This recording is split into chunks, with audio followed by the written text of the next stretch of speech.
we're starting to come. Oh my goodness, that was a good how much or something, but what the, I thought we put this back on the truck yesterday.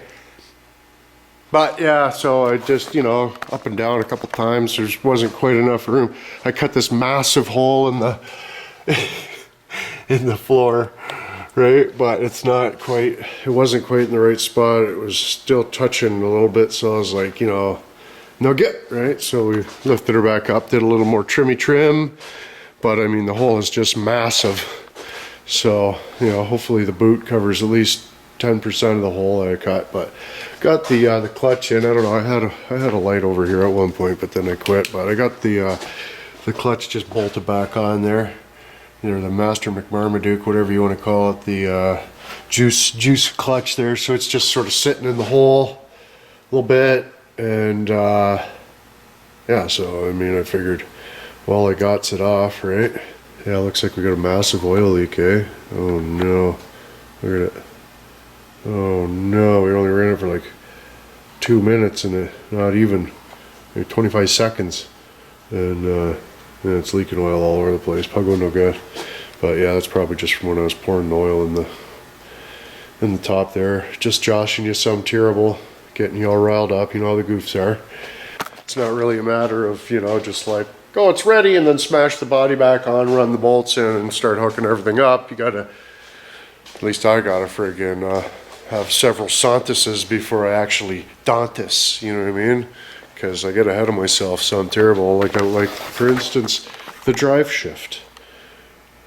The Driveshaft. I had one deck suggest that I just move the placement of the bearing carrier plate. Well, okay. So then instead of just modifying one drive shaft, I have to modify an engine or a drive shaft carrier bearing mount plate and the rear drive shaft. So like, you know, the distance between the tramper case and the rear end is different than it was. So one of the other drive shafts is going to have to, you know, you're going to have to either take the schluck up there, which will allow you to use the same carrier bearing mount, or take the schluck up there where you have to move the carrier bearing mount and modify a drive shaft anyways, right? But either way, we're decked. We'll just friggin' put it in front wheel drive, I guess. The front axle bolted right on. It did, but anyways, I got a lot of just sort of monkeying around to do. I gotta get the cab set back down on here, but you know, it's just not, you know, sticking around a little bit this morning, it's just not lined up, and man, is this ever hard to move. Like the back end moves not too bad, but the front, oh man, somebody put this giant engine into it, and yeah, it's heavy. You can get it up in the air, but then, you know, whatever, we'll figure it out. But you know, it's just a little bit of monkey grease, that's all, eh? A little bit of monkey grease. But yeah, I think as far as the cut and hole in the body goes, we're just about ready to get that copacetic. We don't have to cut any more out, I don't think. Certainly, holy suffering. But I don't know, if we dick around long enough onto it, you know, the body will surely fall into place sooner or later. But well, boys, you're not even gonna notice what I notice. Oh, what do we have here? A different front drive shift. Oh, whoa, what happened? But yeah, so I don't know. This one looks like it's already been cobble McSiggerted to the most perfection of the degrees. And it looks as though it'll be approximately the right length. The only issue is, okay, so now we got this. We just need that small end on that bigger one. Somebody had a big truck here. Somebody had a big truck here. The neighbor? Yeah, the neighbor. Oh, Dick. Uh-oh. Big star.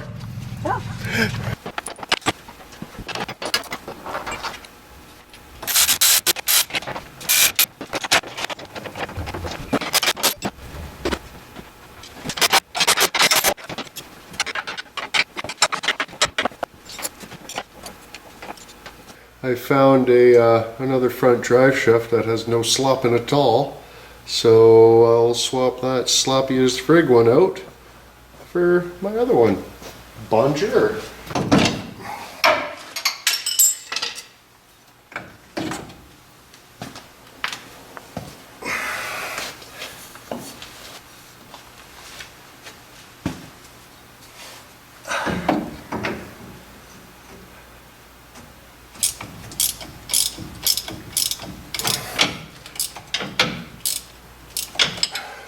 Oh goodness, some of them bolts were tight. I don't know who tightened that. Oh my goodness, I'm gonna sick. But yeah, that drive shaft's a lot. Oh fuck my head, holy shit. That's a lot better. No slop. No slop in the front, this one. Just fucking floppy as a flounder. Gracious. Hey? Gracious. But, I mean, both these tubes are the same diameter. It's just the ends are different. I could, you know, lop and weld that and this and that, but I would way rather just get a yoke that fits on this rear end. Get a new yoke with the bigger variety, and then we don't have to fuck around and cut, you know, because when I put the dually rear end into it, I'm gonna need this drive shaft just the way that it is, right? So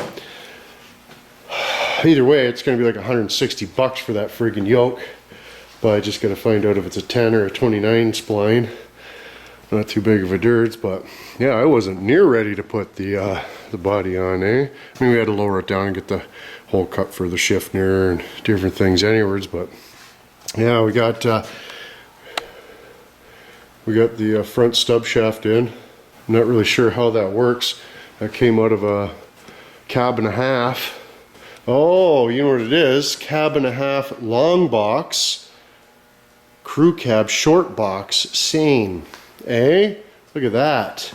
That's exactly what's happening there, because that just bolts right on, lemon squeezy, right? And then that just stabs into that, and then we just got to change the yoke on the rear end, and then we'll be copacetic until I fips up the other axles. But we've definitely got to put a little bit of a lift in the front. We're gonna end up denting my oil pan as soon as we go over a bump there. No good. But surely there's supposed to be more arc to it than that. But anyways, my battery's dying, so I'm gonna plug in, and yeah, getting there, boys. Hey, it won't be long now. Get this friggin' cab set down on there. I'm gonna go over a couple more wells and bristles, but I'm pretty sure now we're ready. But yeah, also hooked up, like, you know, the vacuum line and friggin' the clutch and friggin', you know, a couple other things, the vent for the differential, you know, all stuff that way easier to do with the cab off. But anyways, boys, charge the camera, we'll friggin' stab the cab back on this bitch. Hopefully we can get it to line up. It's kind of something that's a lot easier if you got a hand. But we'll have Nelson here next week, so worst case Ontario. Well, anyways, I basically just sat around and did nothing the whole friggin' time. But yeah, I don't know what we're gonna do, boys, because like this whole time I bucked up real bad. I wasn't thinking about the chassis, eh? The chassis on this old 1500 Dodge there. I don't think it's gonna be able to. And it's probably gonna snap. And this old D150 on the old D150 here, for frig's sake. So yeah, that's a bummer. Yeah, do all this work on this truck, and the friggin' sub chassis is just gonna snap in half like a little twig. But anyways, we made a little bit of a template there. That's like where the friggin' guy ends, but we need like about an inch. So I made this little template because, well, if you knot this over here, we got two steering wheels on the ground, and the automatic one, no guh, and the manual one, guh. So that's sort of, you know, what we're after there. Hopefully that just lines up splendid, and then copacetic, and then how you doing. But yeah, the steering wheel on the one there's all cracked, and the centers won't stay on, and this one the center stays on good, and there's no cracks in it. It's a little bit how you doing, but we can give that a little, a little paint if we need to. This one's in really good shape. There are 51,000 kilometers on it for frig's sake with this one. Oh my goodness, that was the tire truck friggin' steering wheel, eh? For frig's sakes. But I'll shunt this a little bit. Like I said, the battery on the camera died there, so yeah, we gotta mount this guy underneath the dashboard here. So if you'll take into account, oh yeah, and I found a file, 3 pencils, and a pen under the they were like all crammed up above the steering column up in there. But anyways, so there's that triangle potato panel right there. So that's where we've got to drill 4 holes, but where the fuck is it now? But so you can set this where I've got the clutch poking through. Alright, so there's the clutch. There's going to be the neutral safety switch sort of thing. So we'll have to figure out where that 3 attaches. I think it's probably over here. But anyways, yeah, so this guy has got a mount onto the inside of that guy. But so it's like I made that plate for this side of that guy, and it'll give us not only our holes to drill, but our spacing out from the asshole, and then we can just weld that plate in there, and then it'll reinforce it. Reinforce this too, because when you're hammering away on the clutch, that cross member support modulator is going to be under the brassiere. But if you'll notice, we got the pedals right here. Right there, and then so like there's just like a little bolt right there, and that corresponds with the little bolt. Oh, can you shunt this? Just gotta sort of undo the end of that guy, pull all this bullshit down, drill some holes, mount that guy in there. Woo! Put the freaking steering column back in, zero fox, eh? And we scored 3 pencils, a file, and a pen. It's a good day in Inwood, boys. It's a freaking good day. But check that out, eh? I got the shifter in, everything all time. Decent. Good one. My friggin' good one. My squisite, if you will. But yeah, the throttle cable will stab right in there too. Just gotta get the old one out. I meant to do that, but then I never even. This guy should just screw right into the tramper case for the friggin' Discipini. This guy here is the plug for the 4-wheel McCigarette to let us know that we're in 4-wheel McCigarette. And so yeah, these guys go down to the tramper case. This is all just lights and wire. I undid all this around the front just so we could, change the rad cradle. For frig's sakes, but I found that off a GMC, but I don't know if that's going to work or not. But yeah, that should just plug right in right there. But I don't know if we need vacuum for anything else or not. I don't see any vacuum lines, so maybe that'll be golden. But anyways, yeah, I think we're good for the day. We got it on the friggin' chassis. It's where it's going. That's it. That's all. Friggin' all the shoe ports are all lined up and everything. We just gotta find the washers and the nuts. Of course, they're gone. The truck went up on the hoist so friggin' long, but yeah, I'm pretty excited to get my hoist back. That's gonna be awesome. We'll be able to shove this thing out to the bushes and get my Gouda ones in here to work on a little bit. But yeah, friggin' off the hoist, boys. Decent friggin' peony. So I got an awful lot of cleaning up to do, and yeah, just picking away at her a little bit at a time.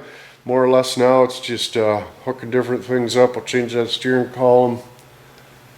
You know what I mean? Align the doors, put the door friggin' rubbers in. Fuck, we're almost there, boys. Hey, imagine Inwood Customs fucking was almost there. That'd be decent.